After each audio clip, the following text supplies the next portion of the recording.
when you were able to get started with that. I want to introduce Ken Grover, who is the principal of Innovations Early College High School in Salt Lake City, Utah.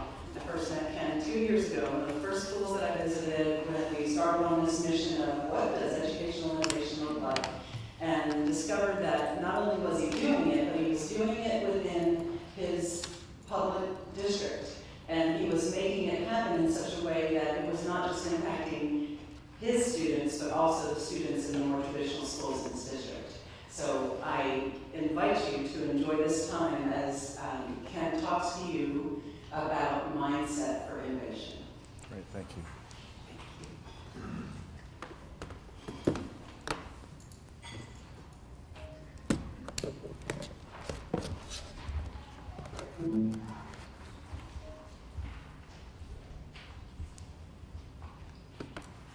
There we are.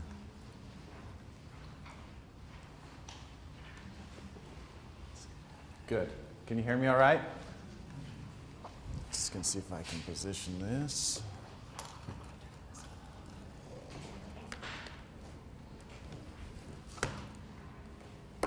Hold on a second. There. Perfect. Okay, can you hear me back there? Mic work all right? My name is Kenneth Grover, and I'm honored to be here today. I have the opportunity of coming from Salt Lake City, Utah. And anybody familiar with Utah, as I joked last night, we're located just east of Los Angeles, for those of you who don't know where Salt Lake City is. So between here and Los Angeles, that's where we're at. I don't think your mic's on yet. Hold on a second. He says it's on. You can't hear? All I'm hearing is the video audio, though. I'm not in charge of the room audio. So how do we do the audio up there? Thank you for letting me know. Maybe we can do two of them.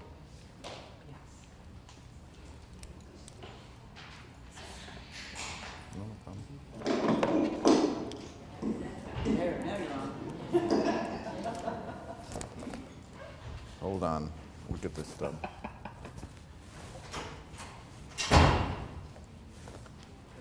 He walked out. There. That's better? Yes. All right. Well, we already lost somebody. They just said, I'm out of here. He left. So she left too. So, oh well. Can't keep everybody. My name, well, as I was joking, my name is Kenneth Grover, and I'm from Salt Lake City, Utah. And the opportunity that I have to be here with you is truly a unique one, in the sense that I feel honored to be able to at least share with you some of the things that we've done in our school district to try to change and shape the lives of children. To start, I want to make sure that you're aware that what I'm going to be sharing today, either in the sessions or at the keynote at lunch, isn't to tell you what you should do. Much like Debbie said, these are best practices that anybody can use in their schools or their school systems. We're just sharing with you what we have done to really shape the lives of children. So I don't want you to think that I'm someone saying, hey, you've got to do it like this. It's more about a collaboration among all of us to shape the lives of children in our country.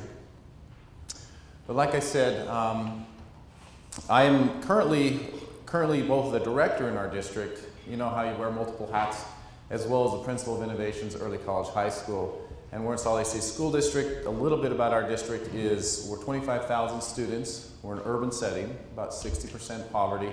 And unlike most school districts, perhaps, that when you think about school districts in an urban setting, we have a very, very large majority of, we're a minority population. Anybody want to guess what our minority majority is in Salt Lake City? Anybody know? Latinos. We have a lot of Latinos in our state, in our city, a rich diversity. We're also a refugee city, so we also have students from across the world that enrich our schools. So what I wanted to talk about for a minute is transforming learning through personalized learning. And I wanted to switch right to a person that I think will be helpful in discussing what that looks like. This is a young lady named Ashley Chavez. She said, yes, Mr. Grover, you can use my name and my picture. I'd like you to tell my story. So this is Ashley, and you have Ashleys in your school, no doubt. But Ashley Chavez is a symbol, if you will, of everything that's right about what we've done at our school and everything is wrong about the school that she came from. So let me go backwards a little bit in my experience so that you can understand where I come from. I grew up on a small farm in Utah, and we had hay and grain. That's what we raised, and that was kind of our life. Went to high school, went to university, and found that my passion was in education, working with young children to help them with their lives. I became a principal of a very large school named West High School in Salt Lake City. It had 2,300 students. And in that school, I quickly realized over the 7 years that I was there that as much as we tried to change and shape the lives of our students, the system would not shift and budge.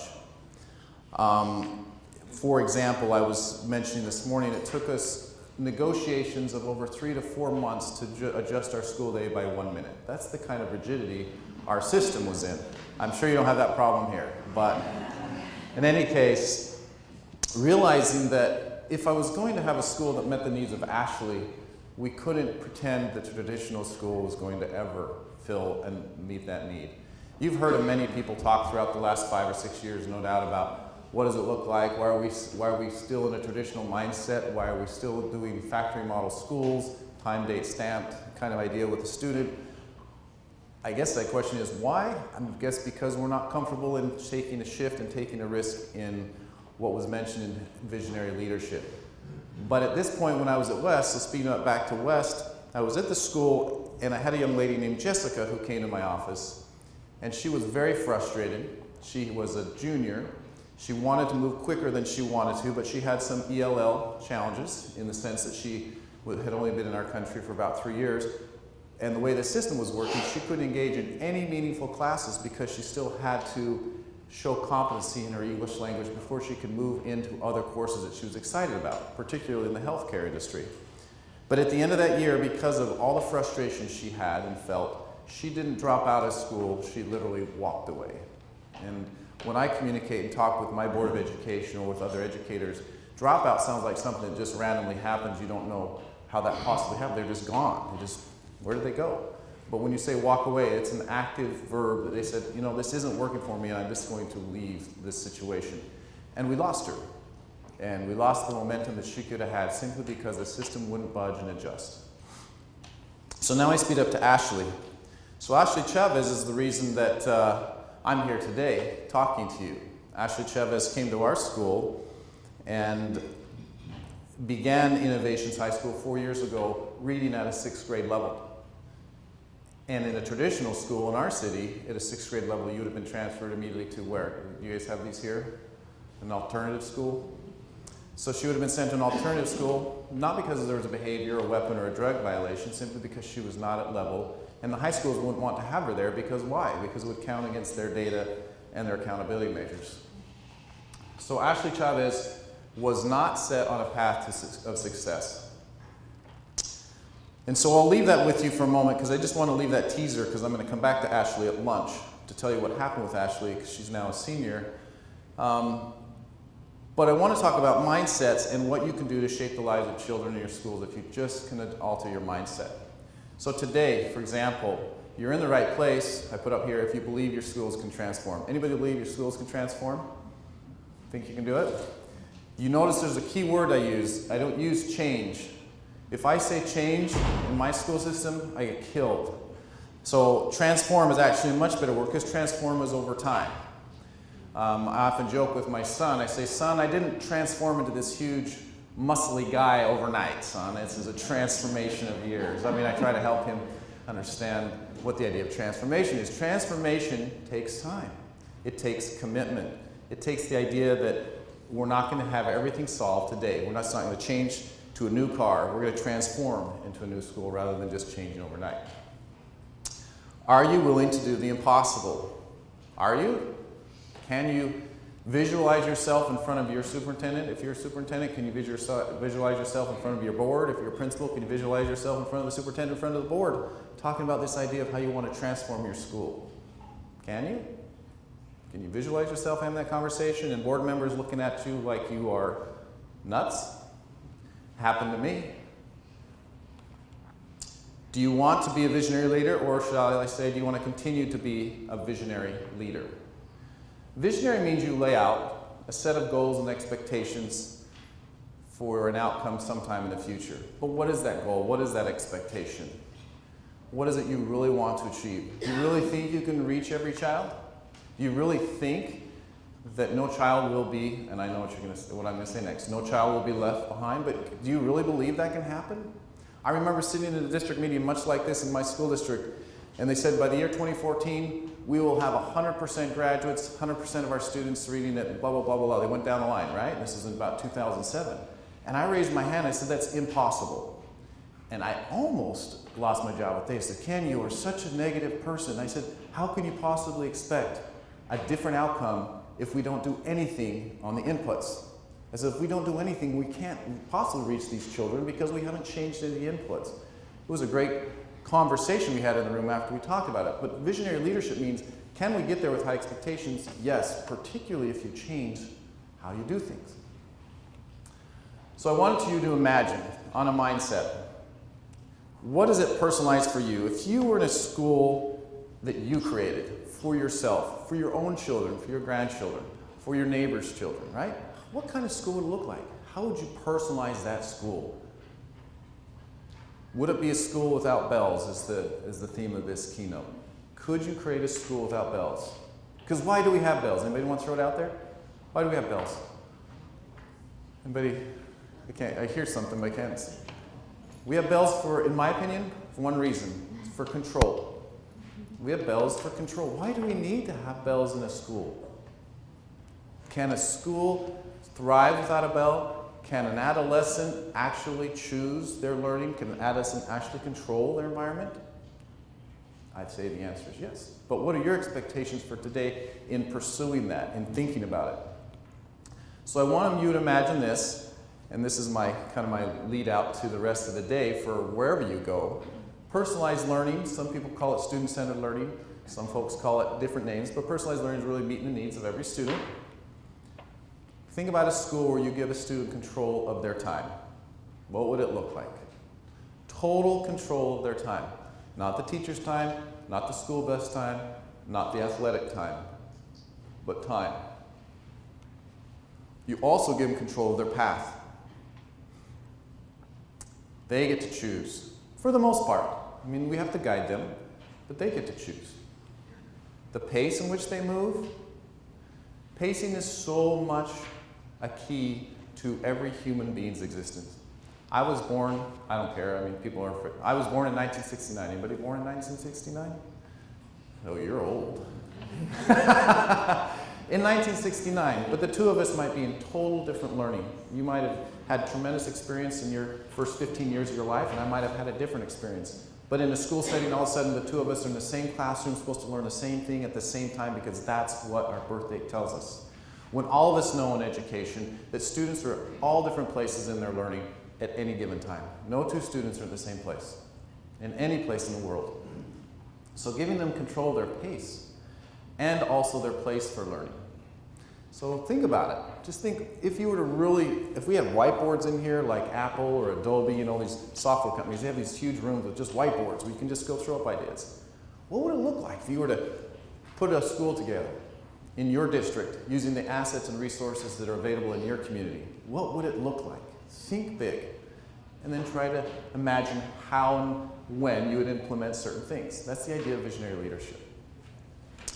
Because my question to you is, what do students really want? Have you ever asked them? Have you asked them what they really want? My opinion, and data would bear it out, personalized learning meets the needs of those students. But then you think, well, Ken, you're just talking about students. Yeah, but I'm also talking about teachers. I got into teaching to be a teacher, to inspire the lives of children. I would say that most of you do that, and that's the reason you got into education. How many are secondary teachers or have taught in a secondary role? Quite a few of you. My guess is you might spend more of your time than you wanted to on behavior management in your classroom, right? That's not what you were trained to do. You had classes in it, but you'd rather be able to help and inspire students in that subject matter that you're teaching. So in a personalized environment, I would also suggest that's meeting teachers' needs as well. Truly does. And the administrators out there? Any administrators out there? Yeah. I know this is only true for Salt Lake City, so I'll only keep it to Salt Lake City, but in West High School, I spent 80% of my time on behavior issues. 80%.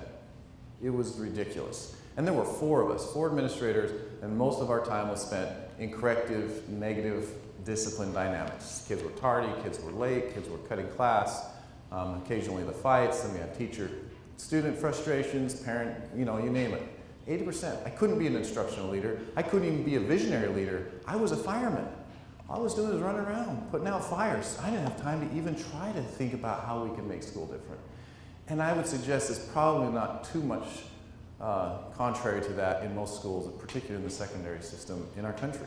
It's because we've set up a system that creates these children who are frustrated and don't feel like they are having their needs met, and so they find their ways to have their needs met differently, and sometimes that results in negative kind of outputs. So why are we waiting? There's a joke, and we've all heard it, and I don't even know if it's a joke, it's actually a reality that, pick someone that lived 150 years ago and they died and came back today. We communicate different, we travel differently, we look at, everything is different, but if they go to a schoolroom, they'd be like, oh, this is just like it was when I was a kid in 1880 or 1720 or whatever. Why are we not changing? Why are we not shifting our practice? We're the educators. We're the people who can make it happen.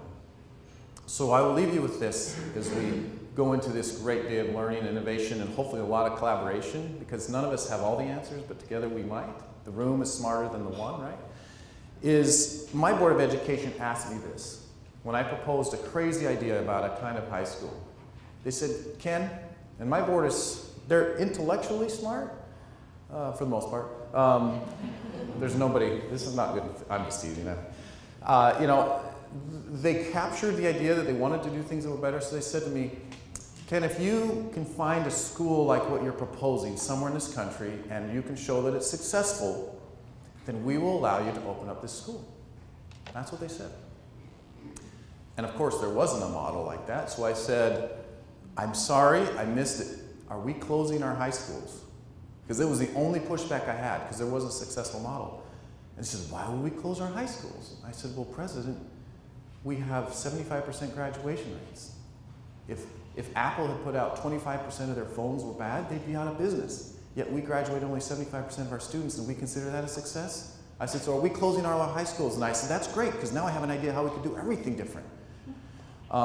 They didn't like that response because it was really facing them. They were really facing the issue of traditional mindsets. We're not going to shift the outcomes in our schools unless we were really taking some brave moments.